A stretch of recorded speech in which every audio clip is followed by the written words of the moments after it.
Benteng Kuto Besak memiliki daya tarik tersendiri bagi wisatawan yang datang. Sebagai benteng yang berada di jantung kota Palembang dan di tepian Sungai Musi, ada banyak sekali tempat wisata di sekitar benteng ini.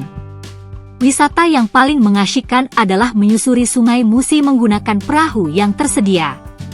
Selain itu, menyusuri Sungai Musi juga bisa dilakukan dengan menyewa kapal milik nelayan dengan membayar uang sekitar Rp100.000.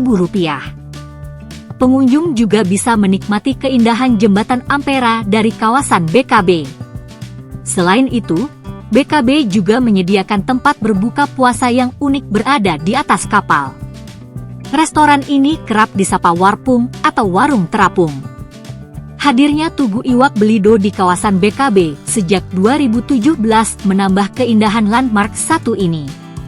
Ikan belido sangat berjasa bagi perkembangan usaha makanan khas Palembang. Untuk itu, diabadikan dalam bentuk tugu. Ada pula tempat wisata lain seperti Museum Sultan Mahmud Badarudin II. Di museum ini pengunjung dapat menikmati sekitar 556 koleksi benda bersejarah, mulai dari bekas peninggalan Kerajaan Sriwijaya hingga Kesultanan Palembang. Nama Sultan Mahmud Badarudin II dijadikan nama museum ini untuk menghormati jasanya bagi kota Palembang. Tertarik buat cobain langsung ngabuburit di kawasan BKB?